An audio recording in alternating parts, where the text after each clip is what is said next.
Hey there guys, today is definitely going to be one of the most interesting builds that I will complete this year. It is an off-road go-kart that I've built in collaboration with Forney Industries. They asked me a while back if I wanted to partner up on a project, and this is the one we picked. It's been a super fun process. We started from a base set of plans, a stack of steel tubing, and this is what it's become. So let me show you how we put it together, and then we will take it for a spin and kind of see how it performs.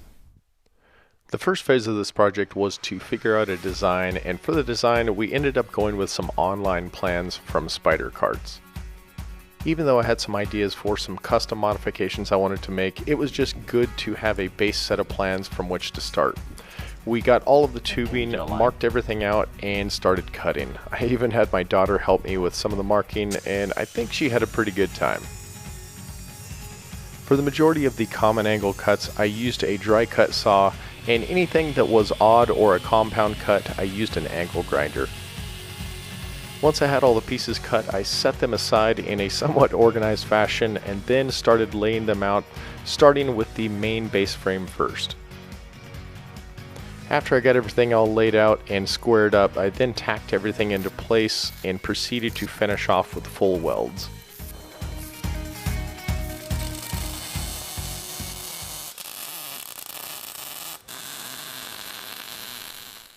Right now I'm working on the rear subframe that is going to hold the rear axle to the go-kart. So this piece is all done. You can see it's got a bracket right here to hold the axle assembly, and then this is just loose pieces. So once these are welded together, I will connect them together with some cross members, and that'll complete the rear portion of the go-kart.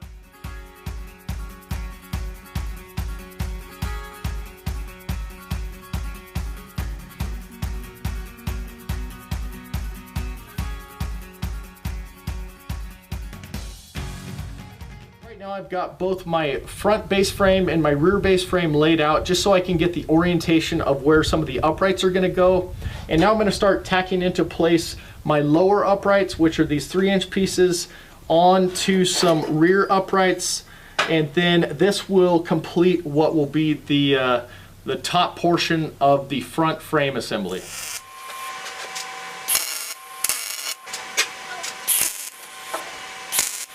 This section right here is going to be the back portion of where the back of the seats are going to sit.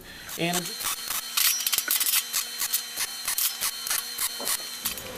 I like to go 2.5 minus 1 line. Minus 1 line. It's easier math. Easier mental math. Yeah, that's a 16th. Well, whatever. Minus 1 line.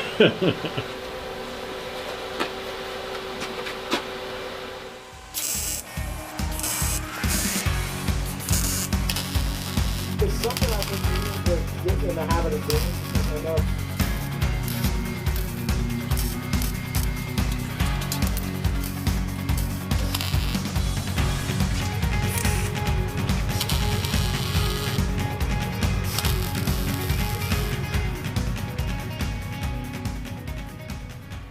So right now I'm working on the front suspension arms, which I think is the most complex portion of this build. This one's already complete, and this is basically 1/2 of one side. The wheel will go right here, and both of these arms will pivot in unison. And this one is just comprised of 5 different pieces. I will have to weld some bushings on the end to allow them to pivot, and then a nut at the end to hold the spindle bracket that will eventually hold the front tire. You'll see here I'm using the first piece as a template piece to make the rest of the suspension arms, just tacking everything into place and then finishing off with full welds.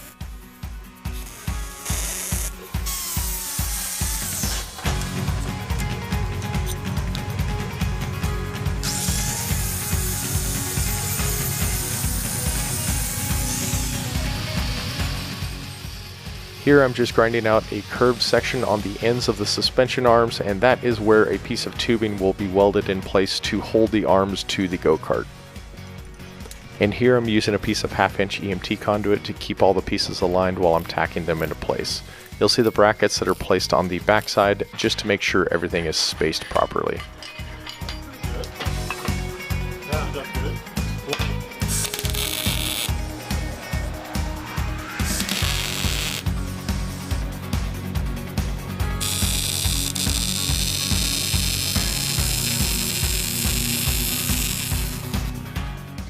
This section right here is the front suspension block, and this is what the front wheels and suspension arms will be mounted off of. It will also be the section that holds the front portion of the roll bar assembly.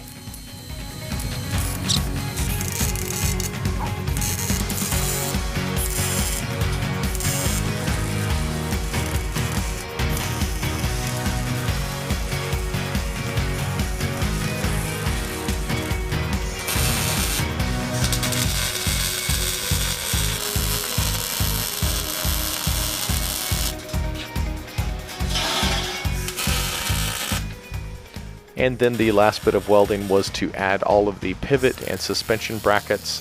I think there was like 16 to 18 in total.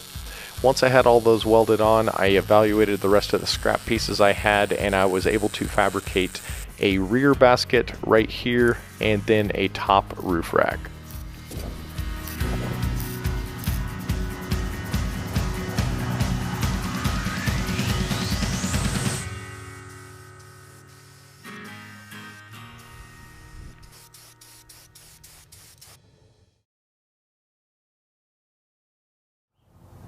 Right now I'm finished with all the fabrication and painting, and it feels pretty darn good. The next step is going to be for me to add all the accessories like the floorboard, the seats, the roof rack, and then I'll get on to the more moving pieces like the suspension and wheels and the engine. The last phase of the build was mostly in regard to finishing up the mechanicals of the cart, adding the wheels, the suspension, connecting the front and rear subframes, and just getting most of the moving and functional parts together.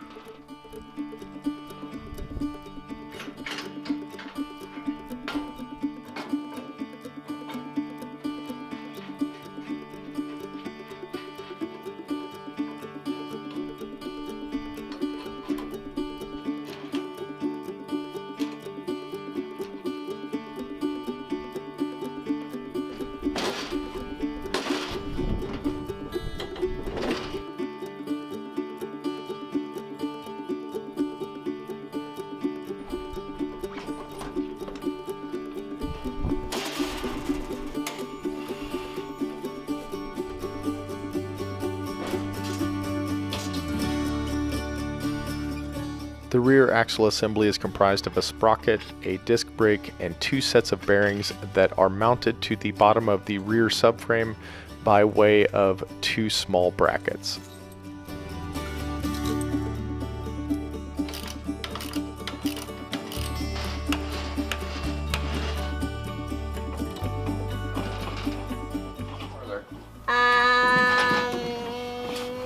Farther. That's enough. That's good? Thumbs up?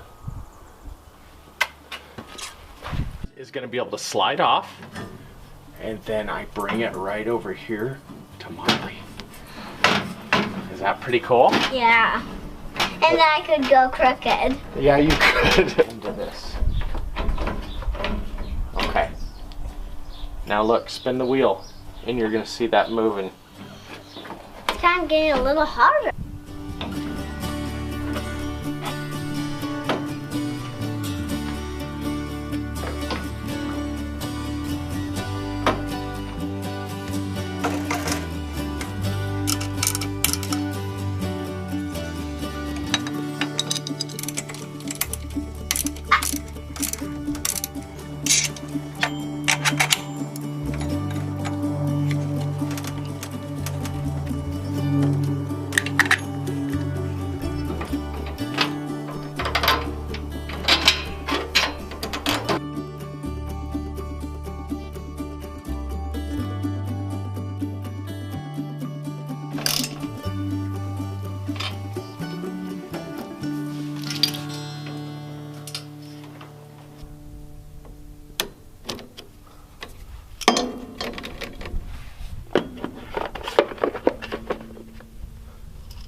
So at this point, it's pretty much all finished. Let me give you a quick walk around, show you a few of the things that I might not have shown during the build portion, and then we'll take it for a test drive.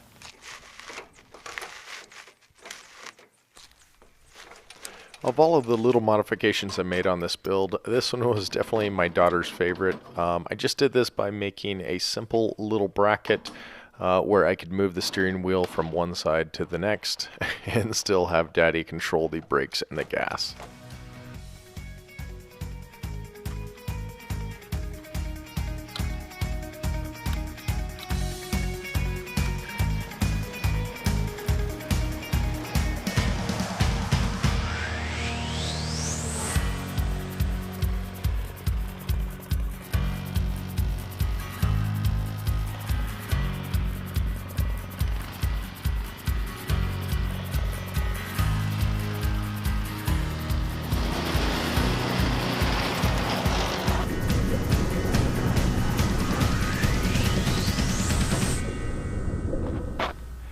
And that's why you Loctite everything. Not a huge deal. The spindle came off from the steering linkage. Nothing appears to be damaged, but you saw the tire rotated like that.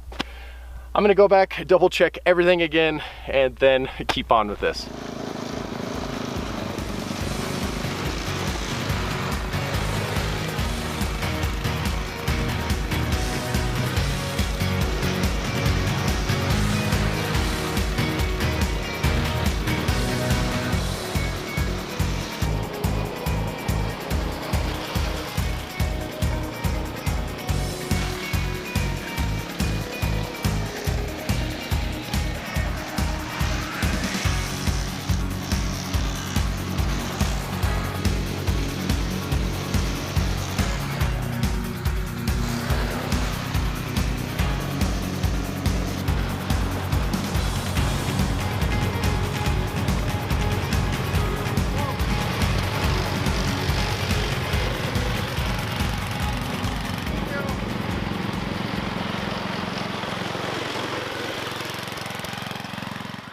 So that's pretty much it. This was a super fun project to work on, and I am really happy with the way it turned out. If you decide to give something like this a shot, either for yourself or with your son or daughter, I can't recommend it enough. It can be as simple or as complex as you want to make it, but I would at least recommend starting out with a base set of plans and then making modifications along the way to suit your needs, as I've done with the steering and the baskets on this one. But it is a super fun project, and if you take every little part and component of it one step at a time, it's really not that complex either, and just a very rewarding experience. So I thank you for watching, and we'll see you next time.